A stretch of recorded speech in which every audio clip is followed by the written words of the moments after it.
정인의 삶 5번째 시간입니다. 우리를 보고 그리스도께 나오게 하소서라는 제목으로 말씀의 은혜를 나누고자 합니다.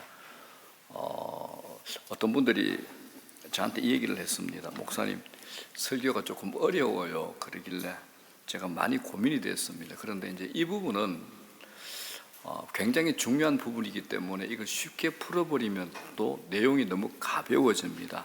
그래서 여러분들이 다시 한번 들을 수 있으면 들어도 좋겠고, 여러분들이 원고를 좀 주면 좋겠습니다 하는 분들은 제가 원고를 드릴게요. 굉장히 중요한 부분이기 때문에 예수가 어떤 분이신가라는 것을 알아가는 것이기 때문에 제가 있는 내용들 축소하지 않고 그대로 좀 전하려고 합니다. 자, 말씀을 은혜를 나누고자 합니다. 종종 우리는 강사들이 또 어떤 훌륭한 사람들이 강의할 때, 소개자가 그 사람들을 소개할 때 몸둘 바를 모를 정도로 잘 소개하는 경우를 보게 됩니다. 지난주에 우리가 본 것처럼 너무나 장엄하게 시작하는 요한복음도 그리스도를 그렇게 소개한다는 점에서 매우 당연하다라고 생각이 되어집니다. 인간의 어떤 언어로도 하나님이시고 창조주이신 그리스도를 소개하는데 과장되다, 지나치다고 붙일 수 있는 수식은 없을 겁니다. 그런 점에서 요한복음 1장 1절에서부터 18절은 그리스도를 소개하는 성경에 나오는 가장 위대한 소개문이다라고 말씀드릴 수 있을 것 같습니다. 이 우주의 역사 속에서 천지 창조의 사건과 비교할 만한 장엄하고도 거대한 사건이 어디에 있겠습니까? 지난주에 말씀이 기억나시나요? 그리스도는 말씀이시다. 보이지 아니하는, 아무도 본 적이 없는 하나님을 설명하는 말씀이시다라는 소개입니다. 이어서 이제 오늘 본문, 성령께서 우리를 데리고 가시는 곳은 바로 천지 창조의 현장입니다. 저는 신앙생활하면서 오해를 가졌습니다. 하나님 아버지는 창조주이시고 예수 그리스도는 그보다 약간 못한 인간적인 하나님 정도로 생각했던 그 철없던 시절이 있었습니다. 우리 가운데도 지금 이런 오해를 하신 분도 있을 겁니다. 성부 하나님은 창조주이시지만은 천지 창조를 계획하신 분입니다. 성자 하나님 예수 그리스도는 천지 창조를 실행하신 분입니다.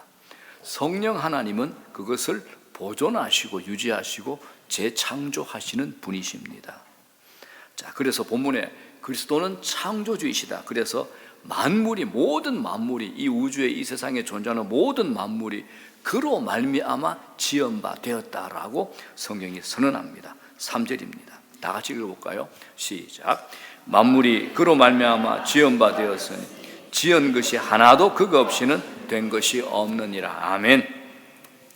여기 이제 만물의 원어를 보게 되면, 헬라 원어를 보게 되면 만물이신 그리스도께서 우주를 처음 만드실 때 그 시점만을 말하는 것이 아니라 우리의 과거, 현재, 미래에 존재하는 전 우주의 모든 시간, 모든 공간을 다 가리키는 겁니다. 그래서 사도 바울이 골로새서 1장 16절에 이렇게 얘기합니다.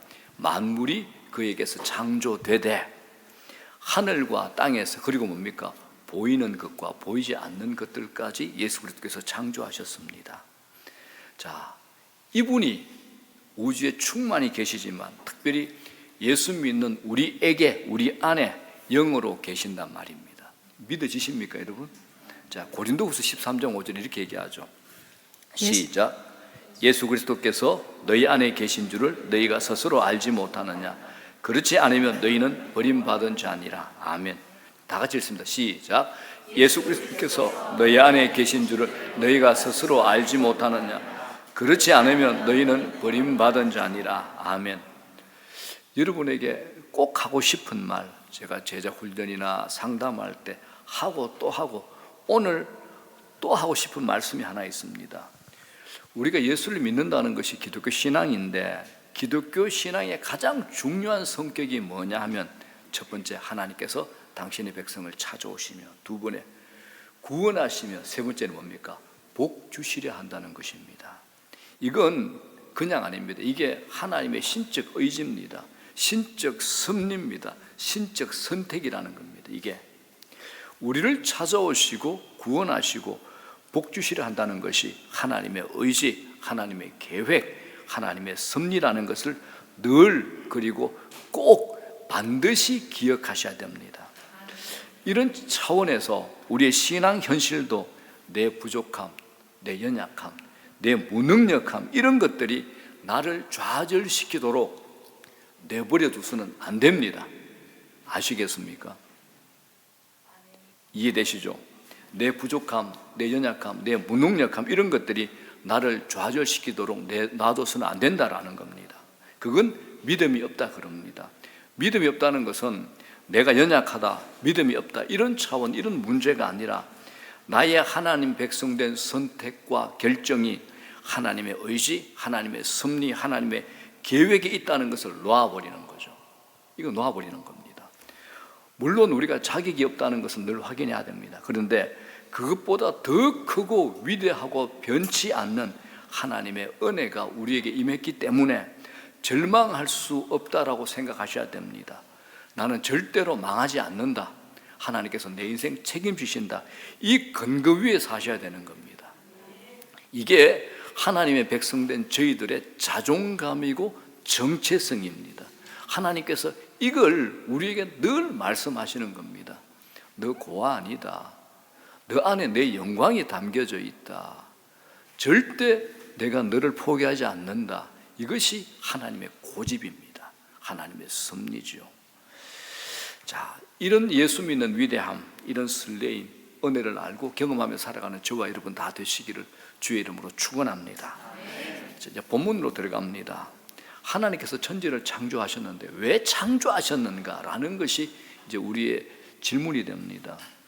거룩하신 성삼위 하나님께서 천지를 창조하신 목적은 인간이 살 세상들을 만들어주고 잘 살아보라고 하시면서 하나님께서 그것을 바라보시고 즐거워하시려는 관상용은 아니라는 겁니다. 하나님께서 천지를 창조하신 진정한 목적은 하나님의 완전하신 영광의 충만함을 외부로 흘러넘치게 하시고 피조물인 우리들로 하여금 만물로 하여금 그 하나님의 영광과 완전을 알게 하시려고 세상을 창조하신 겁니다. 그럼 알게 해서 어떻게 하라는 겁니까? 알아서 어떻게 하라는 겁니까? 우리가 알아서 하나님께 합당한 영광을 올려드리는 겁니다. 하나님께서 절대 포기하지 않으신 거 있죠? 영광입니다. 영광입니다. 그렇게 우리는 창조됐습니다. 자, 이스라엘의 말기에 하나님께서 호세아 선지자를 통해서 그들이 망하는 이유를 하나님을 아는 지식이 없기 때문이다라고 말씀합니다. 망하는 이유가 뭐냐? 하나님을 아는 지식이 없기 때문이다. 선지자는 하나님이 바라시는 것이 예배나 제사보다 하나님을 아는 것이라고 가르칩니다. 자, 그래서 호세아서 6장 다 같이 읽어볼게요. 시작.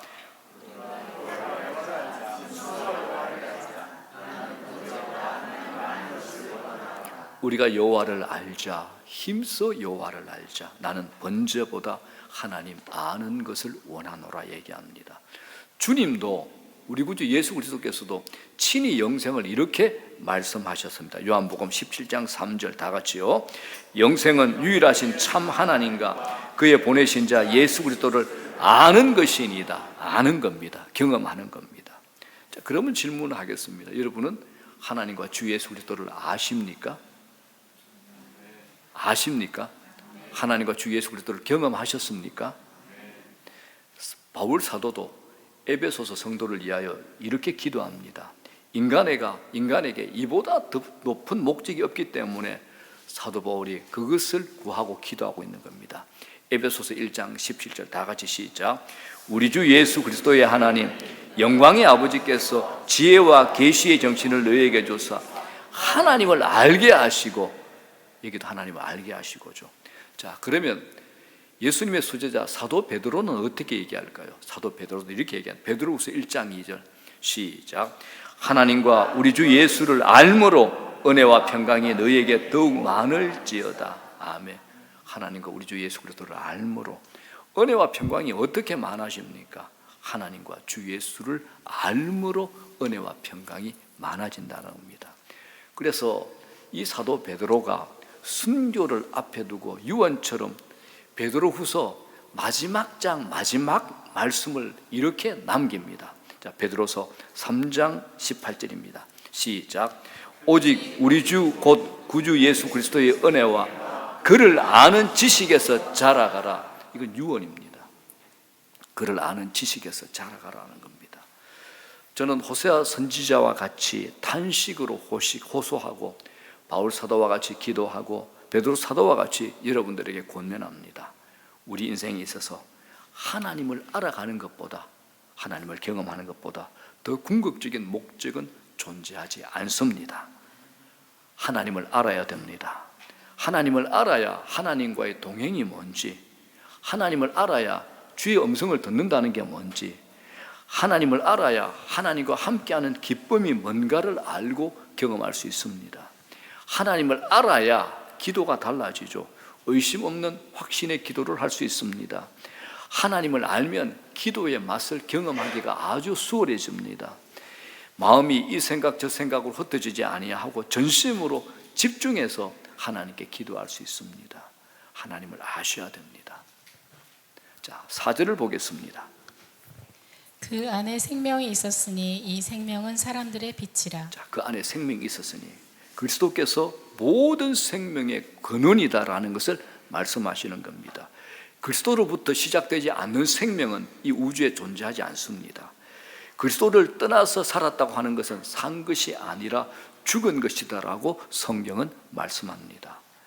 본문은 그리스도가 생명이라고 할 때 우리의 호흡, 숨 쉬는 것만을 말하지 않습니다. 참 생명을 말하는 겁니다. 요한복음에서 중요하게 다루는 단어가 하나 있습니다. 생명, 그리고 영생이라는 단어 아주 중요하게 다룹니다. 요한복음에서 생명이라고 말할 때 그건 질적인 생명을 의미합니다. 육신적인 생명이 아니라 영적인 생명이라는 겁니다. 사람도 영적으로 살았느냐 죽었냐가 중요하죠. 영생이라고 하는 표현도 마찬가지입니다. 문자적으로 영생이 뭡니까? 영원한 생명, 즉 생명의 길이 양과 관계가 있다라고 생각하기 쉽습니다만 이 영생도 영적인 생명, 하나님이 주신 생명을 의미합니다. 영생은 죽은 다음에 우리가 천국이나 어디 가서 가지게 되는 생명이 아니라 이 세상에서 내가 예수님을 믿고 거듭난 이후에 누리게 되는 새로운 삶, 이걸 영생이라고 얘기합니다. 자, 그렇다면 이 생명이 어디에서 올까요?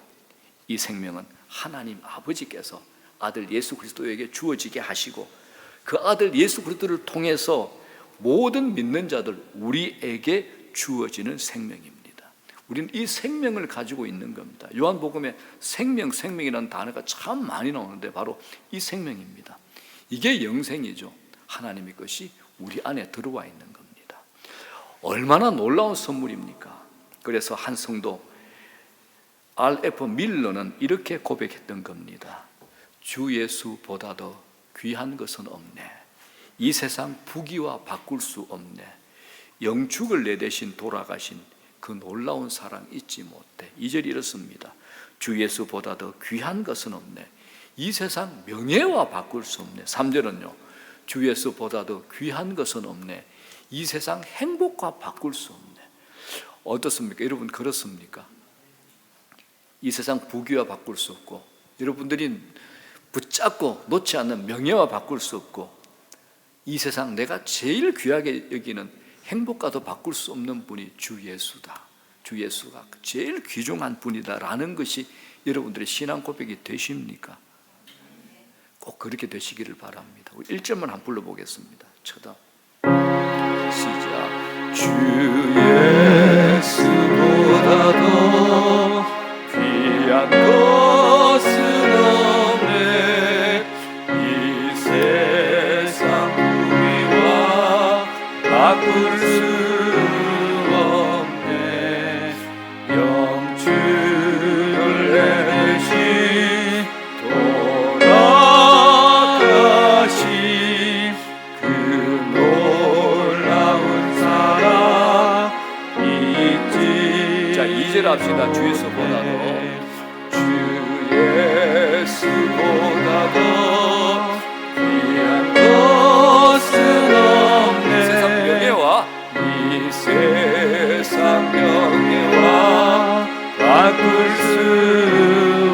이전에 즐기던 세상 일도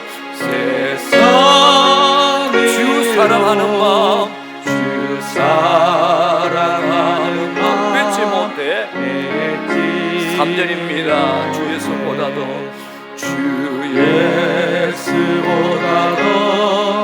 귀한 것은 없네. 이 세상 행복과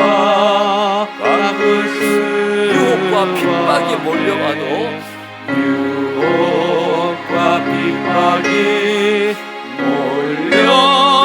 섬기는 내 맘 변치 못해.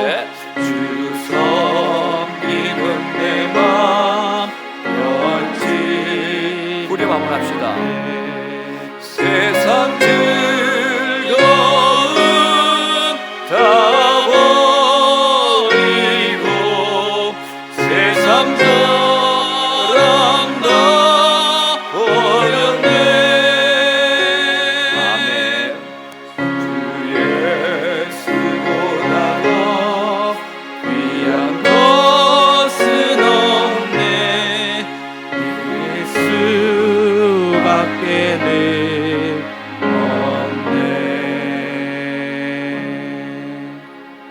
영상팀에다가 뒤 후렴은 안 부를 거다 했더니 정말 안 만들었네.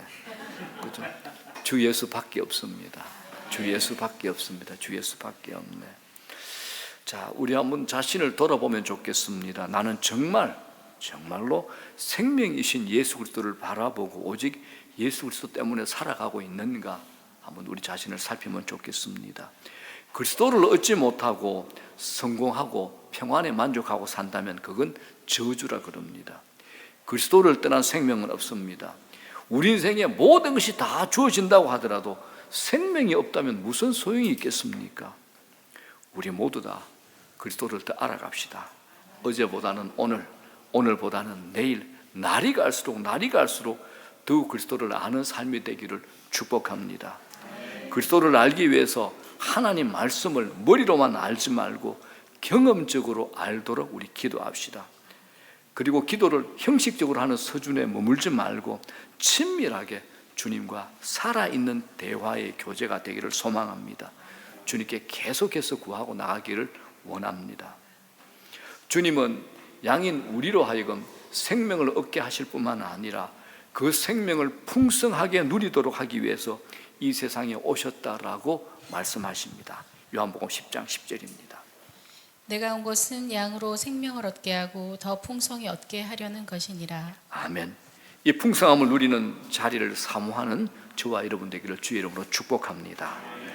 자, 그러면서 이제 5절을 보게 되면 사도 요한은 예수님을 생명으로 소개하면서 이어서 또 다르게 빛으로도 소개합니다. 빛으로. 자, 5절입니다. 빛이 어둠에 비추되 어둠이 깨닫지 못하더라. 자, 여러분 천지 창조 기억하시죠? 창세기에 그 첫날을 한번 생각해 보십시오. 성경의 천지 창조 기사 중에 다른 것은 몰라도 이것은 우리가 확실하게 기억해야 됩니다. 첫 번째로 하나님께서 무엇을 명령하셨습니까? 그게 뭐죠? 빛이 있으라, 빛이 있으라. 자, 창세기 1장 1절부터 3절까지입니다. 태초에 하나님이 천지를 창조하시니라. 땅이 혼돈하고 공허하며 흑암이 깊음 위에 있고 하나님의 영은 수면 위에 운행하시니라. 다 같이요. 하나님이 이르시되 빛이 있으라 하시니 빛이 있었고. 성경에 나오는 하나님의 첫 말씀이 뭡니까? 첫 일성이 빛이 있으라였습니다. 하나님께서 첫째 날에 만드신 그 빛이 어떤 빛일까요? 그 빛은 지금 우리를 비춰주는 태양, 달, 별이 아닙니다. 우리가 알고 생각하는 빛, 태양과 달과 별은 몇째 날에 만들어졌죠? 넷째 날에 만들어졌죠. 자, 그렇다면 이 빛이 태양빛이 아니라면 무슨 빛을 말하는 것일까요? 이게 요한계시록에 나옵니다. 요한계시록 뒷부분에 보게 되면 새하늘과 새 땅이 임하고 거기에 새 예루살렘, 우리가 가게 될 천국이 등장을 하는데 이 새 예루살렘 천국의 특징 중에 하나가 태양도 달도 없다는 겁니다. 왜냐하면 그 빛이 필요하지 않기 때문입니다. 자, 요한계시록 21장 23절 다 같이요. 시작. 그 성은 해나 달의 비추임이 쓸데없이니 이는 하나님의 영광이 비치고 어린 양이 그 등이 되십니다. 답을 알겠죠? 태양과 달의 빛이 아니라 하나님의 영광이 비추지기 때문입니다. 여러분, 천국이 궁금하시죠? 천국에는 태양이나 전구, 최고급 조명이 필요할까요? 안 할까요? 안 합니다. 천국에는 영광스러운 하나님의 영광이 비추기 때문에 더 이상 태양이나 다른 불빛이 필요 없다라는 겁니다. 이 세상에 하나님의 영광의 빛이 온전하게 드러나게 되면 더 이상 어떤 빛도 필요 없습니다. 굴 속에서 비추이던 전등이 굴 밖으로 나오는 순간 전등이 켜져 있는 것 모를 만큼 불필요하게 되는 것과 마찬가지죠. 그래서 저는 이 찬송이 그래 좋습니다. 우리 같이 한번 불러볼까요? 1절 5절 말로 빛나고 높은 보좌와 그 위에 앉으신 주 예수 얼굴 영광이 주 예수 얼굴 영광이 해같이 빛나네 해같이 빛나네 5절 초등만 시작 주님의 보좌 있는데 전함 이르라 그 영광 몸소 배울 때 내 기쁨 넘치리 내 기쁨 넘치리. 여러분, 이렇게 성경은 창세기의 처음 그리고 인류 종말의 끝에 빛에 대해서 얘기하고 있습니다. 그 모두 창조와 관계가 있죠. 처음에는 천지 창조였고 두 번째이자 마지막 부분은 새하늘과 새 땅의 창조의 이야기입니다. 자, 그렇다면 오늘 본문에서 예수 그리스도가 바로 빛, 세상의 빛이요 사람들의 빛이다라고 소개할 때 이건 어떤 의미로 우리가 이해해야 될까요? 말씀드린 대로 이 빛은 하나님의 본성 영광에 관련된 겁니다. 하나님의 영광입니다. 태양이 그 빛을 온 세상에 전달함으로써 자기 존재를 드러내는 것과 마찬가지입니다. 하나님께서 빛이시다라고 할 때 그건 하나님의 본성인 영광, 지식, 거룩, 기쁨, 행복 등 하나님과 관련된 모든 성품을 온 세상 밖으로 다 드러내는 겁니다. 이게 하나님은 빛이시다라는 뜻이 됩니다. 그러므로 하나님의 빛이 비추어지면 하나님의 영광을 배우고 하나님의 지식인 말씀을 이해하게 되고 하나님의 모든 것을 맛보게 되면 될수록 보이지 않았던 우리 자신을 이해하게 되고 주변의 모든 것을 보는 눈이 열리게 됩니다. 그게 영안이라 그러죠. 그래서 예수를 믿는다는 것은 세계관의 변화를 동반한다 이렇게 말씀드릴 수 있는 겁니다. 예수 믿는 게 이런 겁니다. 이렇게 눈이 떠여지는 거고 마음이 열리는 겁니다. 주님의 빛은 우리로 하여금 사물을 통찰력을 가지고 전체를 바라볼 수 있게 합니다.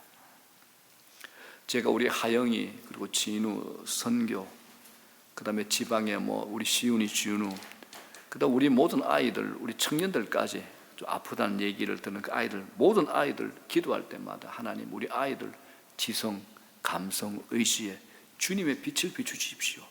성령의 빛을 비춰주셔야 됩니다. 빛을 비추십시오라고 간절히 기도하게 된 이유가 바로 그겁니다. 그렇게 될 때 우리 아이들이 창조의 원형으로 회복되기를 저는 믿고 기도하는 거죠. 모든 부모님들께서 아이들 위해서 기도할 땐 그렇게 기도하셔야 됩니다.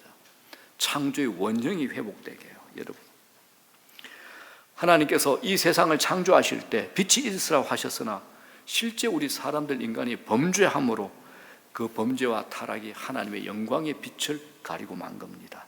그래서 성경은 이 세상을 보고 어둡다라고 말을 합니다. 이 말은 요한복음에서 강조하는 중요한 용어입니다. 이 세상은 어둡다라는 거죠. 여러분 볼 때 이 세상이 어떻습니까? 밝습니까? 어둡습니까? 어둡죠. 이건 오늘 말씀의 빛이 어두움의 빛이 돼 바로 이 뜻입니다. 5절 뭐라 그럽니까? 빛이 어둠에 비치되 어둠이 깨닫지 못하더라. 더 나아가서 9절에 이렇게 말씀합니다. 참 빛 곧 세상에 와서 각 사람에게 비추는 빛이 있었으니. 빛이 세상에 왔다라고 말씀하죠. 자, 주님이 빛으로 오신 것을 조금 더 분명하게 말하는 본문이 있습니다. 우리가 전도할 때 제가 자주 인용하던 말씀이죠. 고린도후서 4장 4절입니다. 다 같이 시작. 그 중에 이 세상의 신이 믿지 아니하는 자들의 마음을 혼미하게 하여 그리스도의 영광의 복음의 광채가 비치지 못하게 하미니 그리스도는 하나님의 형상이니라. 이 세상의 신이 누굽니까? 사탄과 마귀죠. 이 세상의 신은 사탄과 마귀입니다. 사탄과 마귀가 믿지 아니하는 자들의 마음을 혼미하게 하죠. 그래서 우리가 복음 전할 때 그리스도의 영광의 복음의 광채를 비치지 못하게 회방하고 방해하는 겁니다. 여기에 이제 혼미하게 하다 이 말은 눈을 멀게 하다 이 의미를 지니고 있습니다. 이 세상의 신인 사단이 믿지 않는 자들의 마음을 눈멀게 한다라는 겁니다. 영적으로 소경이 되게 한다라는 겁니다. 그리스도의 영광의 복음의 광채를 볼 수 없는 소경으로 만들어 간다는 겁니다. 그래서 우리가 복음 전도할 때 제일 중요한 게 먼저 뭐냐? 기도입니다. 기도하셔야 됩니다. 그 영혼에 사단이 가리고 있는 그 더러운 것들, 그걸 거두어 달라고 성령의 도우심을 구하는 겁니다.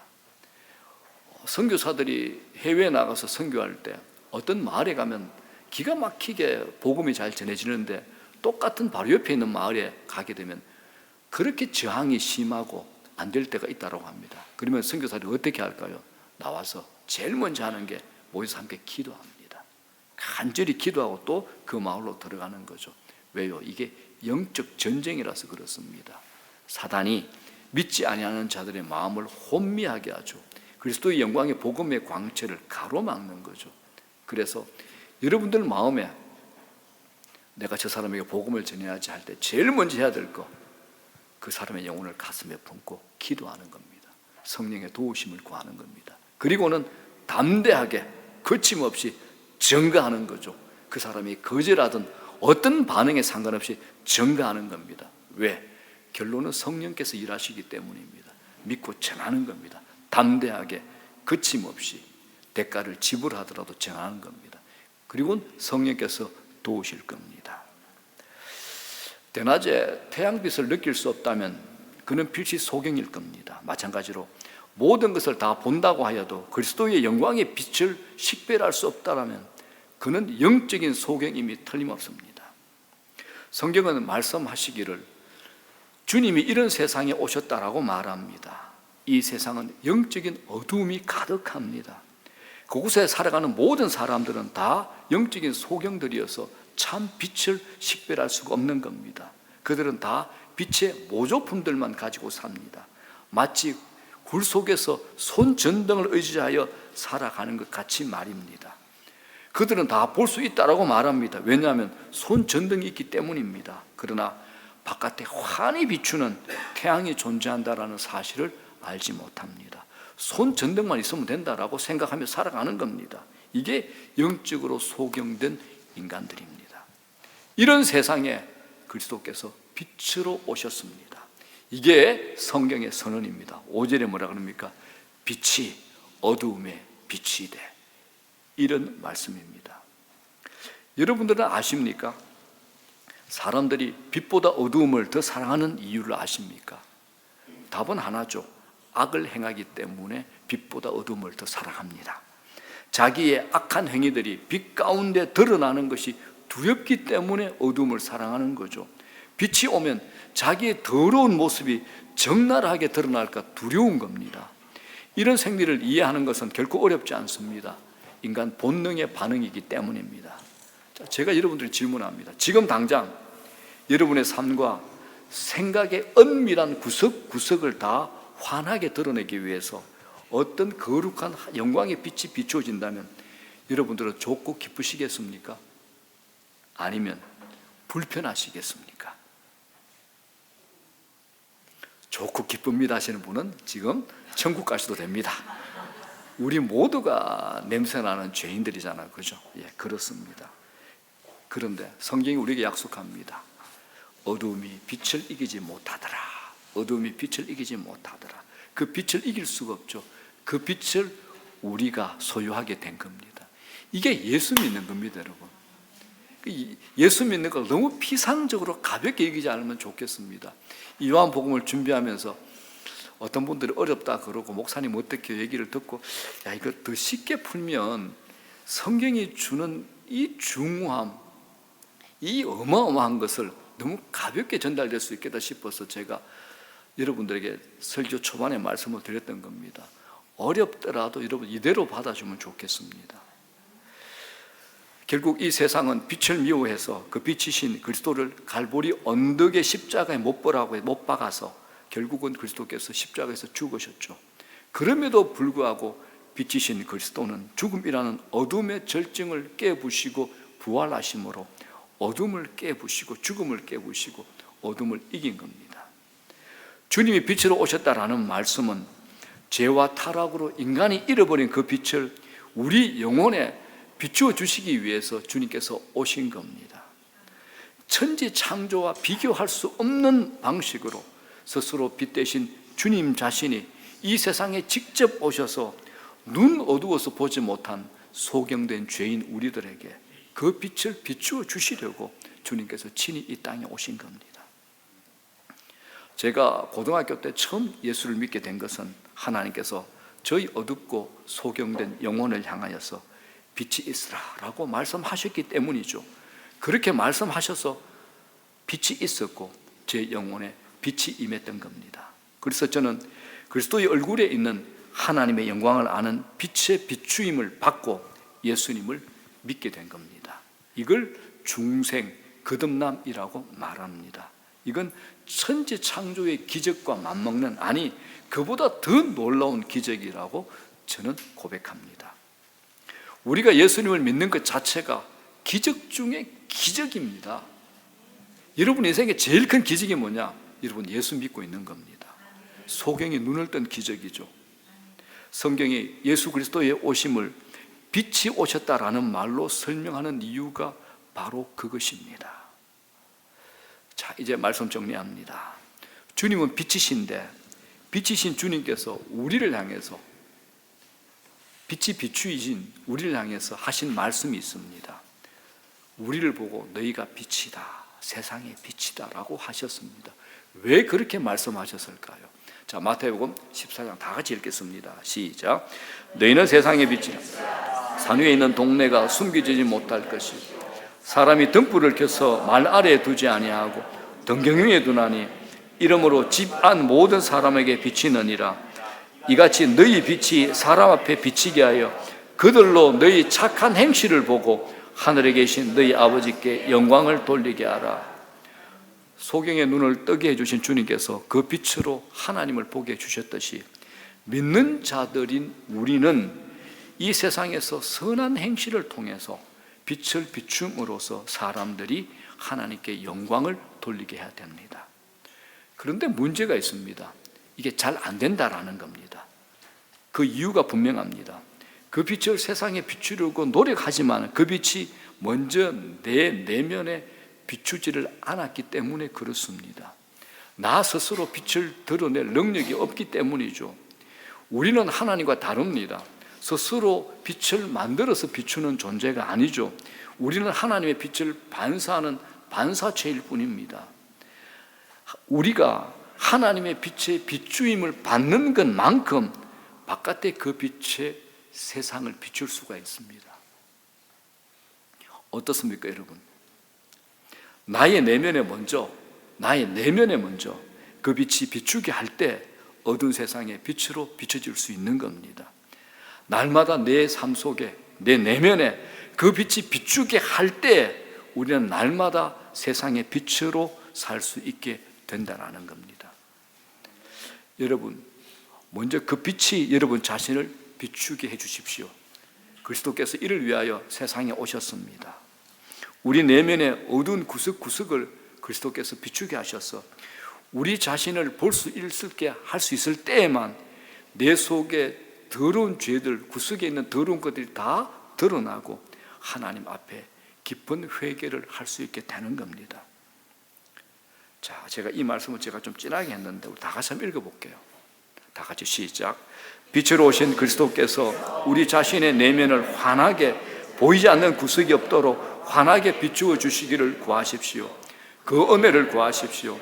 내 속에 하나님을 기뻐하지 않는 모든 생각과 동기를 보여주시도록 구하십시오. 내 속에 그런 속성이 있다는 사실을 보기 전에 어떻게 진정으로 회개할 수 있겠습니까? 내 깊은 속에 하나님을 반역하여 살려는 마음을 볼 때 우리는 진짜 회개하게 됩니다. 깊이 회개하게 됩니다. 아멘. 이것이 우리 영혼의 빛이신 그리스도께서 비추어지는 겁니다. 그때 하나님 영광의 탁월하심과 아름다우심을 맛볼 수 있게 될 겁니다. 주님께서 우리 영혼의 그 은혜를, 그 영적 미각을 회복시켜 주시기를 구합니다. 그때 우리는 세상에 빛이 될 수 있을 겁니다. 숨겨질 수 없고 가려질 수 없는 빛이 될 수 있습니다. 우리의 빛을 보고 수많은 사람들이 참빛인 그리스도께로 나오게 될 겁니다. 이를 통해서 하나님께서 온 세상에서 영광을 받으시게 될 겁니다. 저는 오늘 이 말씀을 시편 80편의 이 말씀, 이 기도로 맺고자 합니다. 다 같이 읽겠습니다. 시작. 하나님이여 우리를 돌이키시고 주의 얼굴 빛을 비추사 우리가 구원을 얻게 하소서. 만군의 하나님이여 우리를 회복하여 주시고 주의 얼굴의 광채를 비추사 우리가 구원을 얻게 하소서. 만군의 하나님 여호와여 우리를 돌이켜 주시고 주의 얼굴의 광채를 우리에게 비추소서. 우리가 구원을 얻으리이다. 아멘.